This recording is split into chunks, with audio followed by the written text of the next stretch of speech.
what? It is looking glorious again. It's as nice as it was in last week's video when we were heading up Lingmore Fell. Look at this vista, back up towards Grey Crag there. Absolutely, yes, good stuff. I'm running out of superlatives, that's the problem. The light's looking pretty nice as well. Fingers crossed he sticks around. Now, I want to touch upon a little bit of a specific topic today, and that is photographing blue skies. Not necessarily when it's just, you know, zero clouds. You might just have a little bit of blue sky in your photograph, and I know it's a thing that a lot of us landscape photographers can struggle with, especially in summer, because you've got the vibrancy of the green and then you've got the vibrancy of the blue, especially in the middle of the day when you've got sky in your frame. There's one really simple thing that I do, one simple approach. It's actually more to do with how I post-process the image more than anything that I'd say. But it's really, really easy, and it makes me comfortable, and it makes me actually enjoy taking photographs when I've got a little bit of blue sky in the frame, you know. So we'll get into that. I'm actually hoping that I can take a bit of a vista photograph with some blue sky in the frame so that I can explain to you what I do. But that remains to be seen. To be honest, after saying this, it'll no doubt cloud over, because that's what usually happens. Oh, it's a conker tree. Suppose we're coming into autumn now, aren't we? Just noticed that there. Right, we'll carry on a little bit. There's a little bit of blue sky in the direction that I'm going. Hopefully that sticks around so I can chat a little bit about what I'm on about today.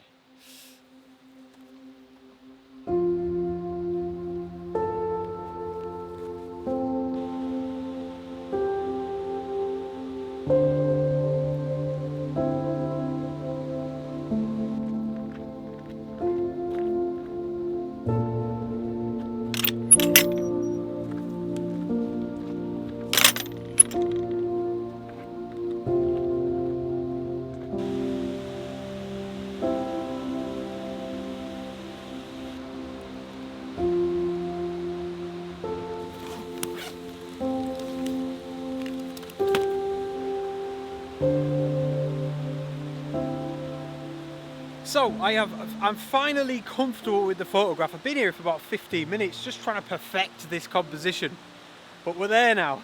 I'll put a little box around the scene here, or the shot that I'm going for. It's probably quite obvious, you know. We've got the stream that leads us into the big tree, and then the distant fells in the background, of course, really, really nice. And then a decent amount of interest in the sky, albeit not blue. We'll get into that in a second. But yeah, pleasant. It's just pleasant, isn't it? The light's pretty decent as well. Couple of things. Shooting at 1/125th of a second, so I'm shooting it handheld. No need for the tripod here for me. And I'm deliberately not using a polarizer. I want to retain the glare that's down there on that stream, so it leads us into the tree and the fells nicely, you know. Other than that, all I'm doing is I'm zoomed in about 65mm, something like that, just to try and neaten up the composition. I want that box nice and tight, you know. I want my frame nice and tight and tidy. You could probably shoot that quite wide, to be honest. It looked pretty decent, but I just feel there'd be quite a lot in the frame over here and on the right, and a lot of the sky you'd get as well. It'd just be unnecessary, you know. So I'm quite happy with this. Not the best shot I've ever taken. You know, it probably won't be in my portfolio on my website or whatever. But it's pleasant, you know, it's nice, and I'm really enjoying taking these photographs at the minute. These sorts of images that just evoke the Lake District summer. You know, I really feel like it's another one of them. Now, revert to the sky a second. I said this a minute ago. It's not blue. It's a little bit of a downer, to be honest, guys, because it has clouded over. And I want to talk about blue skies. I still will. I'm going to be stubborn. And yeah, I can definitely still make it work. But for now, I hope you like this image. Hopefully a decent one to start off the day.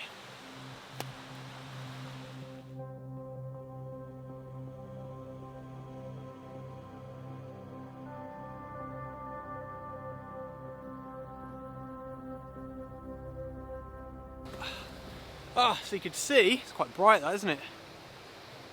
It'll be alright.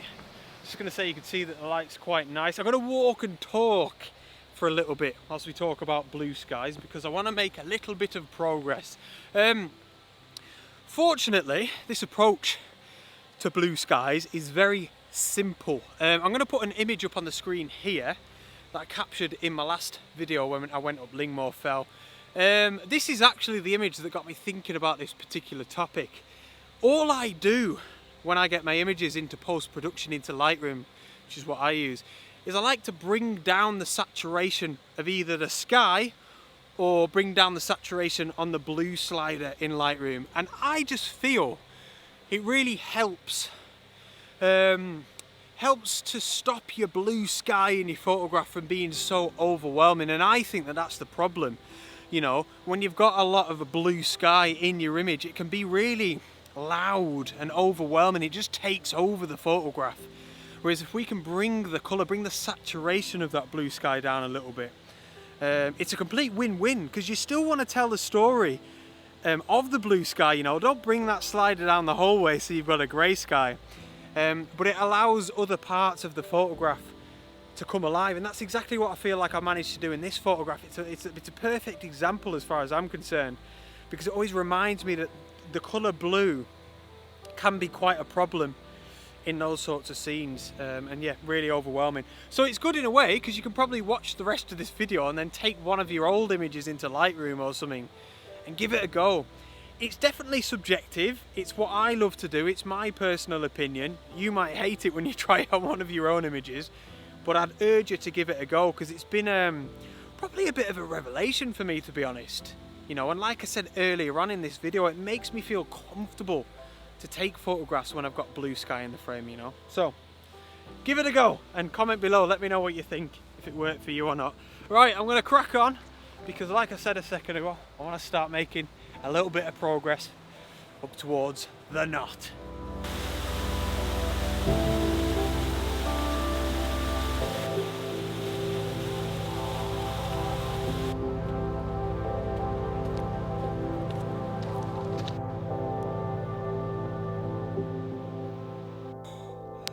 Oh goodness me, it is hot. So I want to show you this. I'll blind myself in the process. That is Haze Water down there. I've never been there. I've never been around here. Which is, I think it used to be a reservoir. I'm sure that's what I read in Wainwright's guide. Not very prepared, but really beautiful. And I just want to give you a bit of perspective. This here is the knot. So we're not far away. We've just got to keep going up a little bit more and then sort of curve our way around. But the idea was, and again, you know, just looking at OS maps and stuff, we're going to be on this side of Haze Water, of this little lake here. And then of course the sun, you can see there, is starting to go down now. So yeah, water in the foreground, sunset in the background. I'm a simple bloke. But yeah, we'll see. That is the plan anyway. Ugh, lots of these flying ants about. But we'll see. The evening has gone absolutely gorgeous. It clouded over quite a lot earlier. But it is just absolutely breathtaking looking back down there into Patterdale and stuff. It's just stunning. That beautiful late summer evening light once again. Absolutely glorious. Fingers crossed we can make something. At least try and get one decent shot of this. I'm feeling optimistic. Hi mate. Oh, have you got any ideas for any photographs or anything? I know you're probably up it. What are you doing? You're probably up here quite a lot. Man, where are you going? I tell you what, you just take you lot. We are up. You can see the sun's not going to be sticking around for too long. Here's the cairn. They don't make it easy for us. As if someone comes up here and builds this in one go. Wainwright, number 27, the knot. Right, let's get down off this cairn. Right, ooh, I need a new video tripod. So yeah, the sun's looking lovely, and the views are really nice, you know, panoramic as you'd expect from a summit. Some nice views back to the Coniston Fells as well. Just in between that little gap there. What I'm going to do is walk a little bit further this way, just so we can get a view of there's the herdwick there staring right at me. Where is he? Can you see him? Oh, no. Where's he gone? There he is. These sheep. Yeah, I'm going to walk a little bit further this way, just so I can get that view of Haze Water. See what we can do with the camera.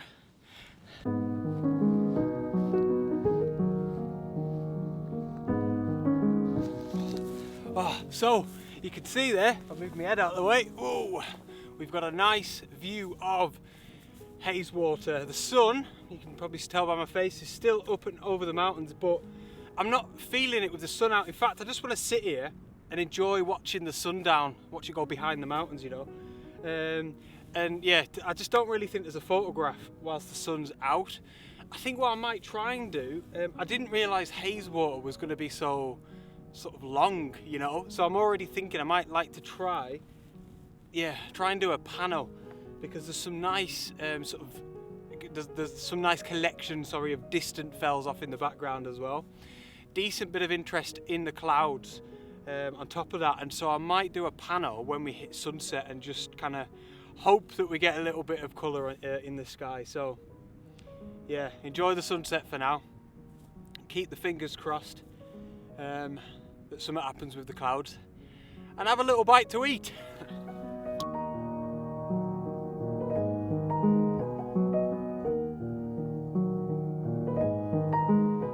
So the jet boil is boiling away. You can't really see it from there, but he's on a bit of a strange angle. Let me show you. No health and safety up on the fells, guys. It is no good. That's why people fall over.